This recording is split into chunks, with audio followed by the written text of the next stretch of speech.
Selamat siang Tribuners, bagaimana kabar Anda pada siang hari ini? Senang sekali saya Ilu Devi Sania dapat kembali menyapa Tribuners kali ini dalam program Tribun Lalu Lintas dan juga Tribun Highlight Koran hari ini. Dan Tribuners, kita akan mengawali tentunya dengan informasi lalu lintas yang akan ditampilkan di layar Anda agar Anda dapat memantau seperti apa situasi lalu lintas siang hari ini di berbagai jalan ataupun juga di berbagai pusat kota di beberapa daerah di Kota Makassar. Nah, kita mulai dari Petaradi menuju Adi Jema dengan arus lalu lintas ramai lancar, tidak ada kepadatan yang terlihat. Kemudian juga di Adiaksa Pengayoman bahkan tampak sedikit sepi dari hiruk pikuk lalu lintas. Kemudian juga ada di Poros Goa, Makassar menuju Goa, tepatnya di Alauddin. Di sini cukup padat dan mungkin juga dipengaruhi dengan adanya lampu lalu lintas. Kemudian juga ada di Simpang 5 Bandara juga tampak ramai lancar. Kemudian di kampus Unhas Taman Raya, tepatnya di pintu 1 juga ramai lancar. Kemudian ada juga di beberapa daerah seperti di pertigaan Telo juga ramai lancar, di flyover juga terpantau ramai lancar, dan beberapa ruas jalan lainnya sejauh ini tidak terdapat kepadatan yang begitu berarti yang dapat menghambat perjalanan Anda. Dan untuk melihat informasi terkini dari ruas jalan Perintis Kemerdekaan, kita sudah terhubung dengan reporter Tribun Timur, ada rekan Renaldi Cahyadi dari Perintis Kemerdekaan. Selamat siang Renaldi, silakan dengan laporan Anda terkait dengan kondisi ruas jalan hingga siang hari ini. Ya, selamat siang rekan Ilu Devi di studio dan tentunya selamat siang bagi para Tribuners dimanapun Anda berada. Saat ini saya sedang berada di ruas Jalan Perintis Kemerdekaan Kota Makassar, yang dimana dapat kita saksikan bagaimana di hari Sabtu ini pada tanggal 23 Mei 2026 arus lalu lintas di Jalan Perintis Kemerdekaan, tepatnya di depan Dinas Pendidikan Provinsi Sulawesi Selatan, terpantau sangat lancar dan tidak ada hambatan sama sekali. Kita bisa melihat Tribuners di belakang saya bagaimana lancarnya arus lalu lintas di Jalan Perintis Kemerdekaan. Namun tadi pada saat perjalanan kami menuju di sekitar Jalan Perintis, tepatnya di depan pintu 1 Unhas, tepat di pertigaan depan pintu 1 Unhas, itu terdapat sedikit kemacetan, namun tidak menghambat situasi arus lalu lintas di ruas Jalan Perintis Kemerdekaan. Tadi juga kami sempat keliling hingga depan Rumah Sakit Wahidin, Sulawesi Selatan, di mana di sana juga sedikit terhambat arus lalu lintas karena kepadatan kendaraan, meskipun di hari libur ini Sabtu dan Minggu besok, tapi kita lihat bagaimana kepadatan kendaraan di Kota Makassar pada siang hari ini. Tadi di depan Rumah Sakit Wahidin Tribuners kami melihat bagaimana padatnya kendaraan sehingga sedikit mengalami kemacetan, namun kemacetan tersebut tidak berarti banyak ya, karena beberapa kendaraan seperti motor dan mobil juga bisa jalan perlahan, namun tidak secepat di depan Dinas Pendidikan maksud saya Provinsi Sulawesi Selatan ini.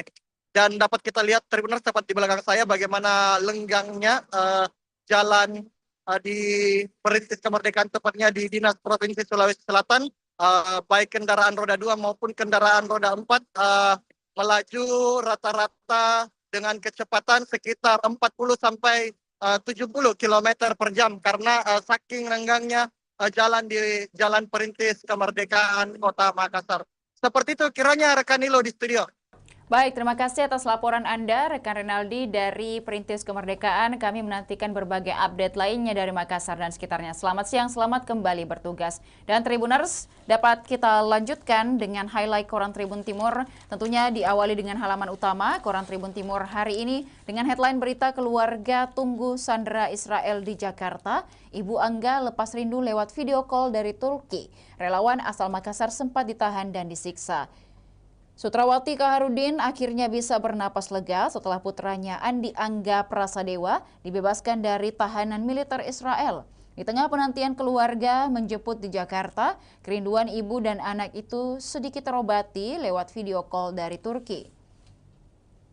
Angga, relawan asal Makassar, Sulawesi Selatan, sebelumnya ditahan dan mengalami penyiksaan usai kapal yang ditumpanginya ataupun juga kapal misi kemanusiaan menuju Gaza dicegat militer Zionis Israel di perairan Mediterania Timur dekat Siprus pada Senin 18 Mei 2026.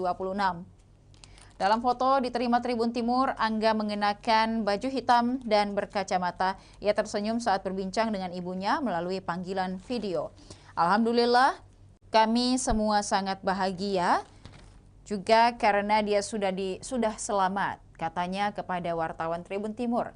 Angga Prasadewa tergabung dalam misi kemanusiaan Global Peace Convoy Indonesia untuk Palestina. Setelah beberapa hari hilang kontak, Angga bersama dengan 8 relawan warga negara Indonesia akhirnya dibebaskan dan dibawa ke Turki. Sutrawati mengatakan putranya bersama dengan relawan lain dijadwalkan pulang ke Indonesia pada Minggu 24 Mei 2026. Keluarga pun bersiap bertolak ke Jakarta untuk menjemput Angga setibanya di tanah air. Sutrawati mengaku bersyukur karena putranya bisa kembali dalam keadaan selamat meski sempat mengalami kekerasan selama ditahan di Israel. Usai ditangkap, Angga dibawa ke Asdod, kota pelabuhan di pesisir laut tengah Israel, sekira 32 km dari Tel Aviv. Di lokasi itu, Angga mengalami penyiksaan. Alumni Universitas Cendrawasih tersebut dibanting 2 kali dan ditendang. Meskipun mengalami beberapa penyiksaan, saya sebagai orang tua dan keluarga merasa bahagia anak saya kembali dengan selamat. Kepastian pembebasan Angga diterima keluarga pada Kamis 21 Mei 2026. Tepatnya di siang hari, proses pembebasan melibatkan sejumlah pihak, mulai dari Rumah Zakat, juga ada Global Sumut Flotilla, kemudian pemerintah Turki hingga pihak terkait lainnya.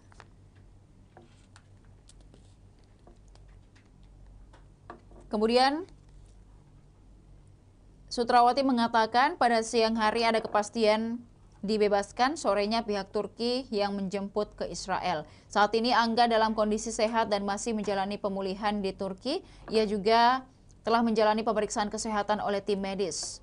Sekarang beristirahat setelah pemeriksaan kesehatan, katanya. Kemudian meski putranya mengalami pengalaman pahit dalam misi kemanusiaan tersebut, Sutrawati mengaku tetap mendukung aktivitas sosial yang dijalankan oleh Angga. Menurutnya, jiwa kemanusiaan yang sang anak miliki memang sudah tertanam sejak lama. Karena semangat kemanusiaannya sangat tinggi, kalau itu untuk kebaikan saya tetap mendukung anak saya. Kemudian terkait dengan membuang ponsel yang sempat dikatakan oleh Andi Angga, di tengah penangkapan oleh tentara Israel di perairan internasional dekat Siprus Mediterania Timur. Kemudian Angga Prasadewa sempat mengambil keputusan cepat demi menghindari hal-hal tidak diinginkan. Aktivis kemanusiaan asal Makassar ini membuang ponselnya ke laut sesaat setelah penangkapan. Sesaat sebelum penangkapan pada Senin 18 Mei 2026.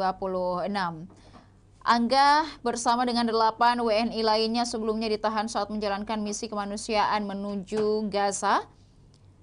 Dan tentunya pada saat tersebut, ayah Angga, Andi Hamzah, membenarkan kabar pembebasan putra sulungnya tersebut. Ia mengatakan Angga kini telah dipindahkan ke Israel dipindahkan dari Israel ke Istanbul, Turki. Sudah bebas, kemarin itu kita tahan dulu konfirmasi karena masih perjalanan dari Israel ke Turki. Ujar Hamzah di Dusun Karyako, Desa Buntu Karya, Kecamatan Pondrang Selatan, Kabupaten Luwu pada Jumat 22 Mei 2026. Kemudian Tribuners, berita lain yang ada di halaman utama juga masih terkait dengan penangkapan ataupun juga sandera Israel. Asad Aras masih jalani pendampingan. Warga Kabupaten Sinjai, Asad Aras Muhammad, akhirnya juga dibebaskan setelah sempat ditahan militer Israel di perairan Siprus, Mediterania Timur. Kabar pembebasan relawan kemanusiaan tersebut dibenarkan oleh sang ibunya, Rabia. Alhamdulillah sudah bebas, kata Rabia pada Jumat 22 Mei 2026. Asad Aras diketahui tergabung dalam misi kemanusiaan menuju Gaza, Palestina. Ia ikut dalam rombongan GPCI Spirit of Aqsa menggunakan kapal KAS-1. Rabia mengaku sudah berkomunikasi dengan putranya melalui sambungan video call WhatsApp setelah tiba di Turki. Saat ini, Asad Aras masih berada di Turki sebelum dipulangkan ke Indonesia bersama dengan relawan WNI lainnya. Rabia mengungkapkan putranya mengalami kekerasan fisik selama 4 hari ditahan tentara Israel. Rabia kini berada di Jakarta untuk menunggu kepulangan sang anak. Kemudian Tribuners juga dapat melihat kronologi lengkap terkait dengan 9 WNI aktivis Gaza dipulangkan via Turki yang ada di halaman utama tentunya.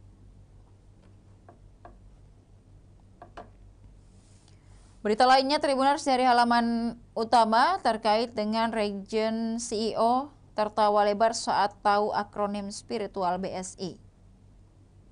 Sukma Dwi Priyadi, Regional Chief Executive Officer PT Bank Syariah Indonesia Region 10 Makassar, tertawa saat diberitahu salah seorang nasabahnya bahwa akronim spiritual BSI adalah Bank Sedekah Indonesia. Akronim spiritual itu merujuk pada BSI adalah satu-satunya bank syariah nasional yang memberi fitur bersedekah dan infak dalam tiap transaksi aplikasi e-banking dan juga virtual ATM nasabahnya.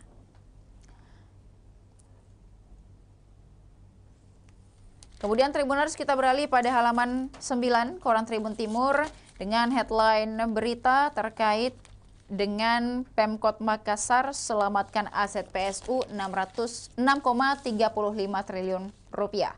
Pemerintah Kota Makassar mempercepat penyelamatan aset prasarana, sarana, dan utilitas PSU perumahan dari para pengembang sejak 2019 hingga Mei 2026. Pemkot menyelamatkan PSU dari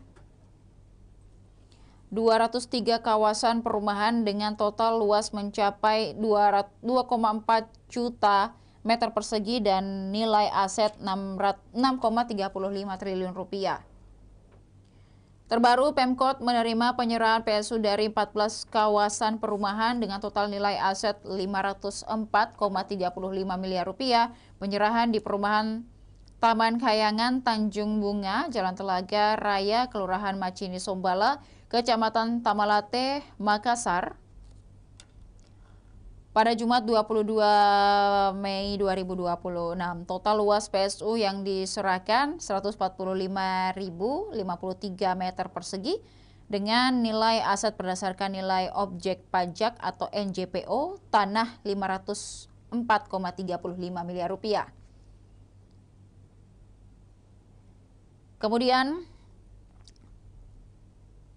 PSU berasal dari sejumlah pengembang, diantaranya PT Goa Markas Tourism Development, juga ada PT Samisari Rawuh, PT Dwiva Reski Pratama, PT Nearindah Deltamas, juga ada PT Batara Agung Dewa Sakti, serta pengembang perorangan Wong Hilman dan juga Jeffrey. Pemkot Makassar melalui Dinas Perumahan dan Kawasan Pemukiman kini mendorong seluruh pengembang agar menyerahkan PSU sejak awal pembangunan kawasan perumahan.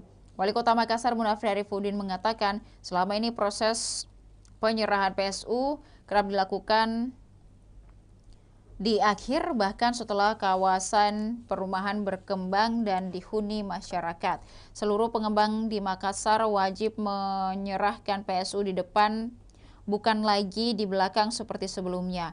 Langkah ini tidak hanya mengamankan aset daerah bernilai triliunan rupiah, juga memastikan pemerintah memiliki kewenangan penuh dalam meningkatkan kualitas layanan dasar masyarakat di lingkungan perumahan, mulai dari perbaikan jalan, drainase, penerangan, hingga pengelolaan lingkungan.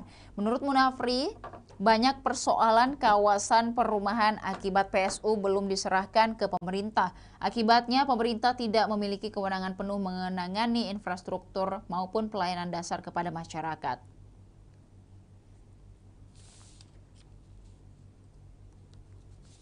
Kemudian, demi kepentingan masyarakat, penyerahan prasarana, sarana, dan utilitas atau PSU berperan penting mendukung keberlanjutan pengelolaan kawasan perumahan Makassar. Pertama, menjamin keberlanjutan pemeliharaan dan pengelolaan PSU perumahan di Kota Makassar. Kedua, melindungi aset resmi pemerintah daerah Kota Makassar. Ketiga, mengoptimalkan pemanfaatan PSU demi kepentingan dan kesejahteraan masyarakat Makassar di Disperkim Makassar, mulai dari mengemban tugas penyelamatan aset PSU perumahan sejak 2017. Pihaknya secara aktif koordinasi lintas sektor dengan sejumlah instansi terkait, termasuk mendapat dukungan penuh dari tim Monitoring Center for Prevention, Komisi Pemberantasan Korupsi Republik Indonesia, Kejaksaan Negeri Makassar, hingga Badan Pertanahan Nasional Makassar. Selain koordinasi kelembagaan, Disperkim juga monitoring dan evaluasi lapangan di sejumlah kawasan perumahan. Langkah itu diperkuat dengan pemasangan spanduk pemberitahuan terkait kewajiban penyerahan PSU kepada pemerintah daerah. Berita lainnya Tribuners dari halaman 9 terkait dengan Munafri Arifudin mengatakan 7 bulan saya tidak ke warkop, malu. Suasana kuliah umum di Fakultas Hukum Universitas Hasanuddin pada Jumat 22 Mei 2026 mendadak riuh saat Wali Kota Makassar Munafri Arifudin menceritakan pengalaman paling pahit dalam perjalanan politiknya. Di hadapan ratusan mahasiswa, ia mengaku pernah kalah dari kota kosong pada Pilkada Makassar 2018. Kekalahan itu bahkan membuatnya kehilangan rasa percaya diri selama berbulan-bulan. Selama 7 bulan saya tidak pernah ke warung kopi, bukan karena kalahnya, tapi malunya. Setiap ada orang berbisik, saya merasa dibicarakan sebagai orang yang kalah dari kota kosong. Meski 2 kali gagal dalam kontestasi politik, Munafri memilih bangkit pada Pilkada Makassar 2024. Ia maju bersama dengan Alia Mustika Ilham dan akhirnya memenangkan pemilihan dengan raihan sekitar 54% suara. Tidak ada perjuangan yang dilakukan sampai tuntas yang berakhir sia-sia. Berjuanglah sampai tuntas untuk mendapatkan apa yang kalian inginkan, pesannya. Cerita perjuangan itu menjadi bagian dari kuliah umum bertema sinergi pemerintahan, hukum, dan entrepreneurship dalam menciptakan inovasi pemerintahan yang berdampak di Kota Makassar. Politisi Golkar ini tidak hanya bicara soal politik, ia juga membagikan kisah hidupnya sejak muda, mulai dari bekerja sebagai penyiar radio, demi membiayai kuliah hingga dipercayai memimpin perusahaan dan klub sepak bola profesional. Dia mengatakan keberhasilan meraih jabatan wali kota merupakan bagian dari mimpi yang diperjuangkannya selama bertahun-tahun. Ia juga menceritakan masa mudanya yang penuh keterbatasan ekonomi. Munafri mengaku berasal dari keluarga sederhana yang sangat disiplin. Ia masuk Fakultas Hukum, orang tua cuma membayar 1 semester. Setelah itu sampai selesai ia membiayai kuliah sendiri sambil kerja sebagai penyiar radio. Munafri juga mengaku sempat kesulitan berbahasa Inggris saat kerja di dunia sepak bola profesional. Pengalaman itu kemudian membawanya dipercaya menjadi pemimpin perusahaan hingga perwakilan kehormatan Republik Kroasia di Indonesia. Kita harus punya tujuan hidup atau goals dan tahu bagaimana cara mencapainya. Kalau malas, kesempatan itu akan hilang. Tapi kalau mau belajar dan bekerja keras, kesempatan akan datang. Dalam kuliah umum itu, Munafri juga mengingatkan pentingnya membangun relasi selama masa kuliah. Munafri turut membagikan pengalamannya saat dipercaya memimpin PSM Makassar pada 2016 di tengah kondisi klub yang terpuruk dan terkena dampak sanksi FIFA. Kemudian Tribuners, masih ada beragam berita menarik tersaji untuk Anda dalam koran edisi hari ini. Bagi Tribuners yang tertarik untuk membaca secara keseluruhan, dapatkan koran Tribun Timur di agen-agen terdekat. Dan untuk berlangganan 1 bulan Rp80.000 dan juga 1 tahun Rp1.000.000, Tribuners dapat menghubungi hotline subscriber di bawah ini dengan nomor 0411811500 ataupun juga WhatsApp ke Tribun Family Card dengan nomor 081141355555. Demikian highlight koran Tribun Timur edisi hari ini. Jangan lupa saksikan beragam program dan berita menarik lainnya hanya di kanal YouTube dan Facebook Tribun Timur. Mata lokal menjangkau Indonesia. Saya Ilu Devisania beserta seluruh kerabat kerja pamit undur diri. Terima kasih dan sampai jumpa. Download Tribun X sekarang, menghadirkan lokal menjadi Indonesia.